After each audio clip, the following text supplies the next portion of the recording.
很想挑战，因为平常生活中不能坏，所以我想要在戏里面坏到底。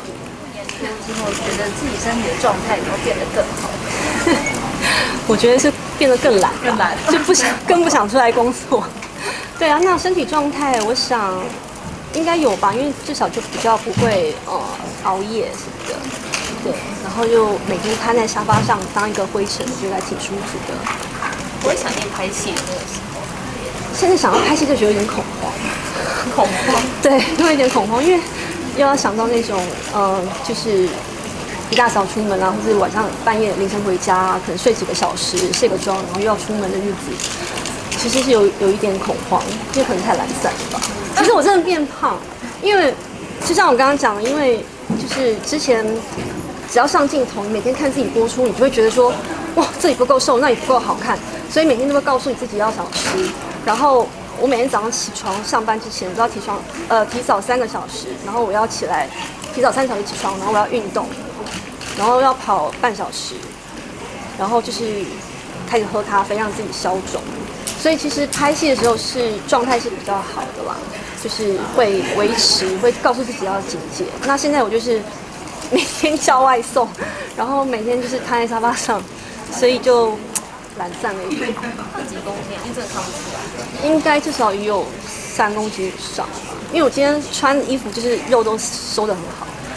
他还要求广告片晚点拍，没有说片晚点。对，因为这个广告其实谈很久啦，但是后来临时决定要拍的时候蛮赶的。然后你告诉我的时候只剩2个礼拜，我说2个礼拜我要怎么瘦？所以我最后3天几乎不敢吃东西。对啊，就只能喝水这样，然后就喝一些流质的，然后就吃这些水果。夫妇的世界啊，新戏的角色是有。现在可以讲。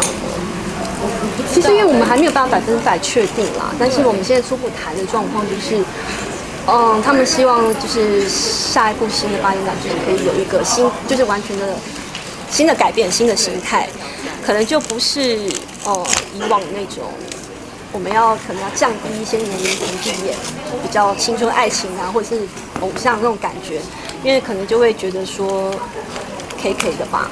那我们现在因为看了很多韩剧，他们意思说看了很多韩剧，就其实年龄层有拉高，但是拉高呢是比较符合我们现在的就是都会爱情的东西，所以他们希望可以走这个方向。然后他目前谈的东西就是可以让我去看一下夫妇的世界。那我看第1集的时候其实蛮震撼的，我觉得。对于正宫小三大战对不对？不是，我是对于我反而。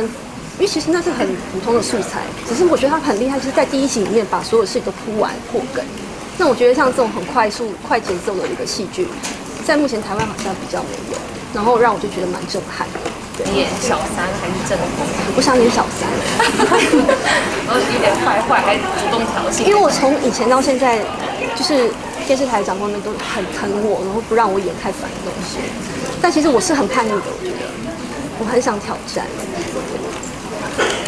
因为平常生活中不能坏，所以我想要在戏里面坏到底。你应该可以演飞剑吧？